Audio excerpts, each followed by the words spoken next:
Hi, this is Dan, the guitarist from Hexx. You're listening to Dave Softees Metal Meltdown on Metal Messiah Radio.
Alrighty, here we go, Metal Maniacs. Please help me welcome to Metal Messiah Radio. Joining us from Bay Area power thrash metal legends, Hexx, we have guitarist Dan Watson. How you doing out there tonight, Dan? I'm doing well, Dave. Thank you for having me on the show tonight. I want to thank you for taking the time to be here on the Metal Meltdown, Dan. I know that you've been pretty busy of late. How are you feeling out there? Great, man. Hexx just did a couple of shows here in the Bay Area. We played last Friday night and a couple weeks ago, kind of like little record release parties to just kind of get the ball rolling and in support of the new Wrath of the Reaper album. Yeah, I got to tell you, I want to congratulate you on Hexx's brand new offering, as you just mentioned, Wrath of the Reaper, recently released through High Roller Records. I got to check out the promos from Dustin Hardman, actually sent it to me in lieu of the interview, and I got to hear it. And I was very impressed. I know that the band hasn't been together that much, a little bit of a break there, but I got to tell you, you haven't lost a step. The sound is outstanding. Oh well, thank you, Dave. I appreciate that. Yeah, we ended up kind of taking the band broke up back in 1995, and we got rekindled and reunited back in 2012 in order to perform a special performance at the Keep It True Festival in 2013, in Germany. And when we did that, it felt so good to be back playing Hexx music. We just kept rolling, and we wrote some songs, and we did some more shows. We played the Headbangers Open Air Festival the following year, and we had, again, history kind of repeated itself, and we went through some more lineup changes, and but now we've got this lineup here with Wrath of the Reaper, and I'm very happy with it, and I feel like it's the strongest lineup in the band's history. Excellent. Yeah, it sounds like it too. And I know at one point, back in the day, you were signed with Metal Blade Records. So I'm very interested to know, how is High Roller Records working out for the band, and does Hexx have some new blood in the band? And could you please inform the listeners who makes up this Hexx lineup for the year 2017? Well, we were very fortunate to get hooked up with High Roller Records. We were hooked up with them through our management, Bart Gabriel Management in Poland, and they've been great, great to us. They have been, behind us 100% on this record, and our manager Bart and High Roller Records are kind of been, helping us orchestrate us on our comeback trail, so to speak. And we do have a new lineup. The current lineup, we have a fantastic new vocalist. His name is Eddie Vega. He's the Bay Area's best kept secret and the find of the century as far as we're concerned. He fits in perfect with our music, and he's just worked out great. We also incorporated Bob Wright from Broke His Helm, joined us on guitar. So we have a top-notch guitarist with us as well now. Back when we played the Kit Festival, we got Mike Horn in on bass, and we got our original drummer, John Schaefer, back on drums. So we have some original members and some new faces as well this time around. Congratulations on this lineup. I hope everything works out for you for many years to come. Thank you. That would be a nice change. Right. And I'm very interested to know also, Dan, I know back in the 90s, like late 80s and 90s, the band changed its format, playing some death metal. So I'd like to know what led Hexx back to the power thrash metal format. Well, first of all, just to briefly backstep a little bit, the reason we changed from original power metal to speed thrash death metal was after we recorded and released Under the Spell in 1986, things had changed drastically in the Bay Area, and in order to remain relevant and play in the local scene, we had to play faster and heavier, because otherwise, nobody wanted to hear our old style power metal here in the Bay Area. We didn't have tour support to play in Europe or anything, so this is where we had to play. And I think if we had not changed into that style, there would not be any Hexx to talk about. We probably would have broken up at that time. That makes a lot of sense. Yeah, I hear you. Yeah, it was brutal, man. It was like everybody was into thrash and speed metal and stuff. It's like, we were doing our power metal. It was like we were old hat already, or we were passé. And we just made the record, like 3 months ago, and we're already got out of date. Yeah, you got to change with the times, right? Yeah, well, especially in the Bay Area, it was a very competitive scene, and a lot of bands. It's like if you couldn't get up there and get a big pit going, you weren't going to get a gig. So yeah, it still is, anyway, though, isn't it? Yeah. Yeah, so that's how that came about, and the reason why we switched back was because when we got invited to play the Kit Festival, all the promoters wanted us to do was play material from the first two albums. They did not want to hear our death thrash metal era stuff. And which was fine with me. I was, especially by the time we recorded Morbid Reality, man, we were so out there with the speed thrash technical stuff, and it's really hard to play that stuff night after night on tour. So the fact that they wanted us to play the easier power metal stuff, which actually I'm more fond of anyway, we were glad to do that. And when we got over there and got the chance to interact with the fans, we got the message that they wanted us. They liked the period of the band from No Escape and Under the Spell, especially Under the Spell. So we thought, if we're going to make another record, let's try to make a record that could have been made in 1987 if we would have made one right after we recorded Under the Spell. So we're going for that mid-'80s sound. We're going back to our roots, and of course, we had to have the melodic vocalist to do that. So that was our plan and intent from the very beginning, was to try to go back in time, in other words, and recreate that mid-'80s metal feel that we still love. And I still listen to that kind of music now. It's like I'm stuck in the mid-'80s, really, actually, musically. And I understand that. It's not in this album, obviously. Yeah, I appreciate your answer there, and I'm sure your diehard fans really appreciate that you are doing the power thrash format. So thank you for that. And what have you been up to during the time that the band split? What have you been doing during that time up till now? Well, that's a whole nother little story there. After Hexx broke up in 1995, I kind of had what I refer to as metal fatigue. I was just burned out, tired of banging my head against the wall with no success. And I just got into roots music, man. I got into old blues, old country, folk music. I taught myself how to play like boogie woogie blues piano, and I taught myself how to sing, and I taught myself how to play rockabilly music, and I started writing songs in that style. And I just got way into it. I'll listen to Hank Williams and 50s rock and roll stuff, Buddy Holly, Everly Brothers, Johnny Cash, all that kind of stuff, and just threw myself into that kind of music genre and started writing songs. And I got my bass player Bill Peterson from Hexx, got him into it, and he eventually started learning how to play the stand-up rockabilly bass, and he started singing harmonies with me. And then we eventually got John Marshall, the guitarist from Metal Church, into it. So we both got big hollow body guitars, and we started writing and doing all these 50s songs. And we put together a band called the Tombstones, and we did a couple records. We did tons of gigs. We do parties and club gigs and weddings and all kinds of stuff. And so for years we did that. And I answered an ad in a local Bay Area paper for a band looking for a psychobilly guitarist. And I don't know if any of your audience is aware of what psychobilly is, but psychobilly is a mixture of 50s rockabilly, punk, and metal. And it's pretty popular, especially in Europe. And this band was called the Hellbillies, and they were looking for guitars. And so I answered the ad, and I was the only one that knew what psychobilly was.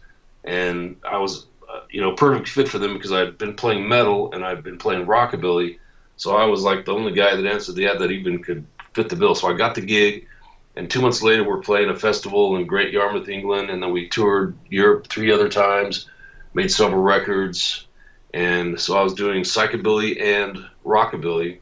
In fact, the Hellbillies, one of the albums we did was called Blood Trilogy Volume 1, and we recorded it here in the Bay Area at Troy Lucketta's studio. Troy Lucketta, the drummer from Tesla, he engineered it and recorded it. And so if any listeners out there are interested in seeing what we were doing during that time, go Google up the Hellbillies. Because Bill and I both played on that album, and it's hard, fast, heavy stuff, but a little more with a punk edge to it. That's an outstanding story. I want to thank you for sharing that with us. I was not aware of any of that, and I guess a change of pace is always good for the soul. Yeah, I think it was, and musically for me, as a songwriter and musician, it opened a lot of doors, and we didn't do metal that whole time. And then so now when the Hexx got back, now it's fresh again for us. It's like, and we have all this previous experience with these studying the roots of music, and so now we can appreciate what it's like to do the heavy metal again and stand there on a big stage with Marshall stacks and flying V's and blasting out heavy metal music. It's great. Yeah, very good. And that's a great segue to what I need to ask you now, because I want to learn all that we can about your brand new offering, Wrath of the Reaper. Where was this recorded, and who mixed, mastered, and produced this great offering? It's really great power thrash. I was very impressed from the very first time I heard the music. I go, this is good. Oh, thank you. I appreciate that. We recorded this record at Sonic Room Studios. It's a little studio here in Livermore, California. It was engineered by Tim Narducci, who is currently doing a band called The Watchers, and he's also does a tribute band called Beer Drinkers and Hellraisers out here. So he's a very, very busy guy, and he engineered the record for us. He was the one responsible for getting the drum tones and getting the quality of the recording. Bart Gabriel and I produced the album. I had sent Bart demo tapes of the material, if well in advance, pre-production we were working on with Bart. So he was kind of guiding us, saying, okay, we should maybe not do that part, take this part out, or double this part, and you shouldn't do that song, and definitely do this song. And he was kind of helping us choose and cultivate the material as we were working on it. So, because he's very in tune with the whole metal scene, and so all the songs were, before we went in the studio, they were all approved by Bart Gabriel. So we knew going in we had good material, and we had it dialed in pretty well. So, and outside of that, I did most of the other producing for the record. I was there for every session, making sure when everybody's tracking, they're staying in tune, and choosing the tracks that we wanted to use, working with Eddie, tracking his vocals and making sure the harmonies are where we want them. And, we recorded that album in 2 weeks, and then we spent another couple of weeks mixing it. So we just went in there and banged it out because we were on kind of a tight budget, and everybody had a day job. So I actually took a week off of I spent my vacation recording the album. Wow. Is that the same Bart Gabriel from Poland that's part of Hard Rocker magazine, who Yes. Martha Gabriel from Crystal Viper? Same guy? Same guy. Familiar with him. Okay, very cool. He did a good job with you. Yeah, he's a great guy, and he's been instrumental in helping us on our comeback trail. Excellent. That's great to know. Yeah, he's a good guy. Please tell us more about the CD art. As soon as I looked at it, I was reminded of the mid-'80s and the classic Hexx CD cover art. So who came up with the idea for this CD artwork, and who actually designed it? Well, actually, it was Bart's idea to use the song. It was actually Bob Wright wrote the song "Wrath of the Reaper," and Bart liked that one. He liked that song title for the title track of the album. So it was Bart's idea to use that song. So obviously, "Wrath of the Reaper." I mean, it doesn't take much imagination to realize, okay, we're gonna have an angry Reaper on the cover of the album, right? It works. Yeah. So. I had kind of a basic idea, just I wanted a very pissed off looking Reaper, and we threw that out there to Roberto Todrico, was the Italian artist who did the artwork for us, and we worked with him and Bart together. We kind of went back and forth. Roberto sent us some sketches, and then we finally tweak it, until we all agreed upon the sketch we like and the position of the Reaper. And it was Roberto's idea to have the swirling like vortex in the background, and it was Bart's idea to incorporate the same kind of blue color scheme that we kind of had on the first two album covers. So, right. So there's some continuity there visually, so maybe subconsciously. We wanted it to kind of echo the first two albums, the look of the colors that we used, the blues and the purples and stuff. And so that's what he put in there, and in the vortex, so we have that color scheme kind of going, so it kind of reminds you of those first two album covers. And we were shooting for like an 80s kind of album cover too. For us to having the artwork is just as important as the music on.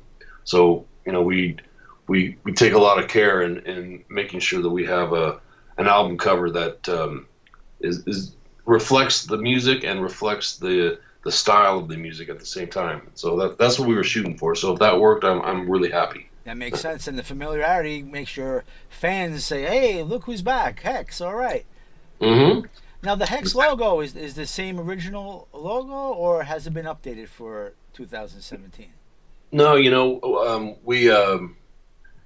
we purposely went back to the original power metal logo, as I call it, because when we did when we switched over to speed thrash death metal, we altered the logo at that time for the Quest for Sanity album, Watery Graves, and Morbid Reality album covers. So there's two different logos for the band: the power metal era logo, which is the one we're using again now, which is the one that was on the first two albums and this album, and then the power the speed thrash death metal logo, which is slightly different for Quest for Sanity, Watery Graves, and Morbid Reality. So we wanted to use the same logo that we used that reflected our power metal period. So there's continuity there as well. Yeah, that makes a lot of sense. Do you recall who created this, or who designed this original logo? Yeah, it was Alvin Petty, the artist who did the first No Escape cover. Alvin was a longtime friend of ours. He's been kicking around the Bay Area a long time. He did Metallica's Creeping Death cover, and I think he's done some work for Blind Illusion, and he's a local guy and has been kicking around the Bay Area as long as we have. Interesting. Now, I'm sure that Hexx fans could find a new CD just about anywhere, but where is the best place for a Hexx for the fans to get the music? And I would say, would it be hexmetal.com, or do you have a site that you prefer your fans to get the music from? And what about other merch? What is currently available to your fans? Well, right now, if you go to hexmetal.com, you can find links on there to purchase the album, either in digital download or in CD or vinyl. Also, we have T-shirts. We have I think 2 or 3 different T-shirts designs. We have patches. So there's a few things you can purchase. It's only really right now through our website. And on our website there's a place. If you're from Europe, there's a company that's doing a couple T-shirt designs for some simple things, just like our logo. And I think they have a patch and a T-shirt as well. But you can access links to all those things at our website at hexmetal.com. Yeah, I checked out that site. It definitely has enough there for the fans to support the band. Absolutely.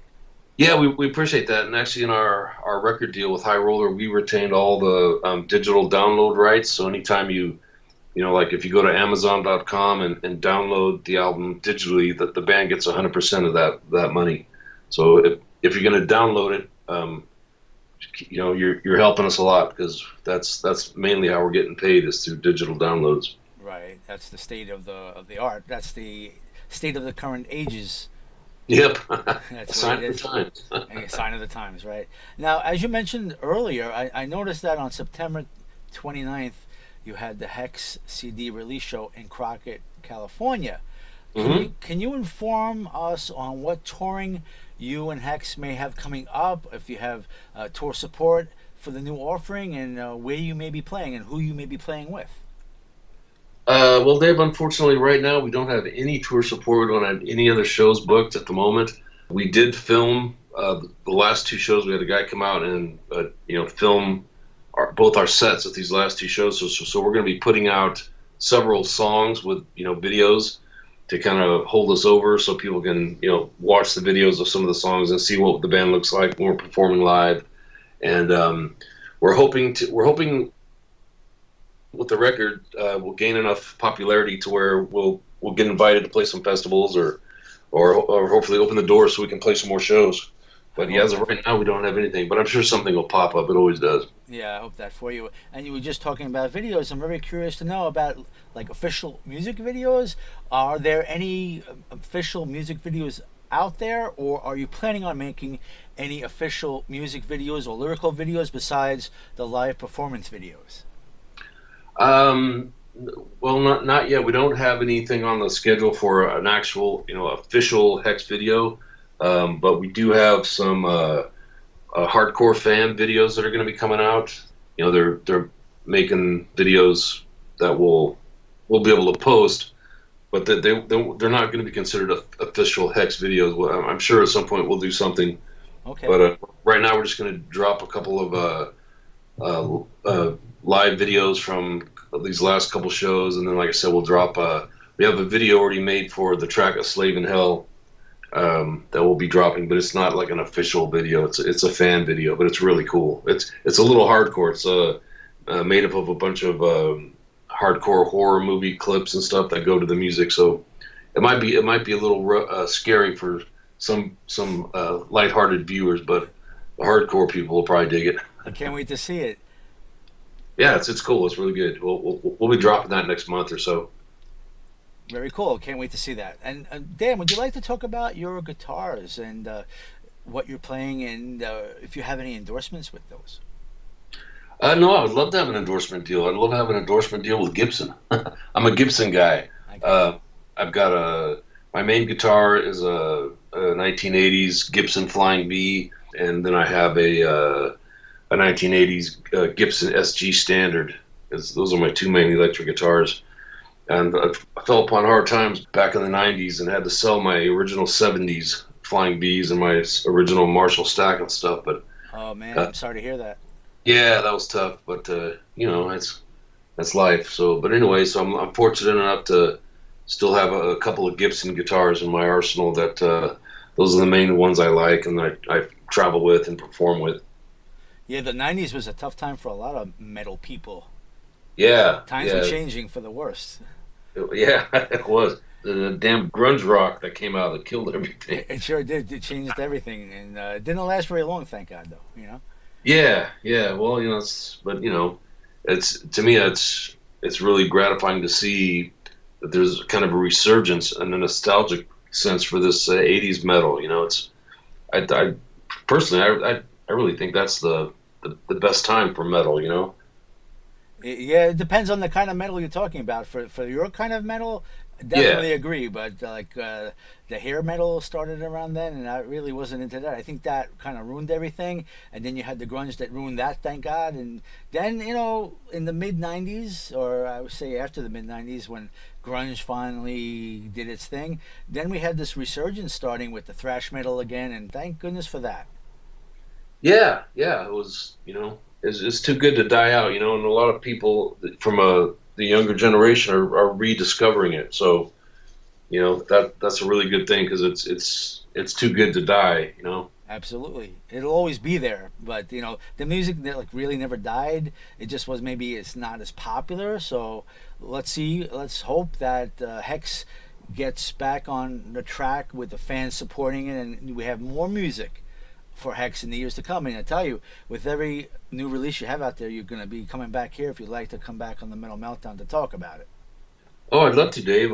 Yeah, actually, there'll be Vic Records is re-releasing Quest for Sanity and Watery Graves as a single CD and a unit, so that's coming out pretty soon. And we signed a 2-record deal with High Roller Records, so even if this record doesn't do anything for us, we'll go back into the studio and crank out another one. If that doesn't do it, nothing will, right? Well, you got to do it for the passion of doing it, because there's no money really in metal these days. Which leads me to ask you, what do you do for your livelihood when you're not doing Hexx? Right now, I'm currently employed as a computer repair technician. So I work all day servicing PC computers, laptops, and desktops, mainly removing viruses and spyware, swapping out hard drives and memory and things like that. So it's not the most glamorous job in the world, but it allows me to make my mortgage payment and keep my wife off my back. Yeah, it keeps you busy too, because everybody has problems with that stuff. Yeah. It can be frustrating dealing with the public with computers is challenging, but hey, I got to do something, right? It's better than digging ditches. Exactly. Dan, at this time, would you like to say anything to your fans that are listening out there? Yeah, actually, I just want to first I'd like to thank you, Dave, for giving me the opportunity to have this interview and help spread the word of our new release, Wrath of the Reaper. And also just to thank all the fans that listen to this music and support the bands that still play it, because it is a small sliver of the pie, so to speak, in terms of the genre. And it's very important to us that there's people out there that still buy our records and are interested in the band and in this style of music in general. So I just want to thank everybody, that listens to this and supports this music, because it means a lot to us, the guys in the band, that are still doing it. Well, Dan, I want to thank you again for coming on the Metal Meltdown on Metal Messiah Radio to do the interview. I really enjoyed talking with you and getting to know you and meeting you here, that we could talk about everything related to this new offering, Wrath of the Reaper. I just want to make sure that we caught all the fans up to speed with the latest goings on with Hexx. So is there anything else we can inform the listeners on before we go? I don't know. I think we pretty much covered it there, Dave. I think so. We got everybody informed on the release, everything related to it. So I want to thank you for a great interview, Dan. Until the next time, like I said, hit me up anytime you have new music that you want to talk about, and we'll do another interview. And I want to wish everyone related to Hexx and everyone in Hexx Circle much success for the rest of 2017 in the new year and all the years to come. And hopefully you get on a successful tour and you get to sell a lot of merch and you could revive Hexx and bring everything back to the way it should be. And so I want to wish you the best, and cheers to you, Dan, and everyone in Hexx. Thank you so much, Dave. Appreciate it, man. How about we go crank up some more of Wrath of the Reaper at this time? Great. Let it roll. All right, crank it up, Metal Maniacs.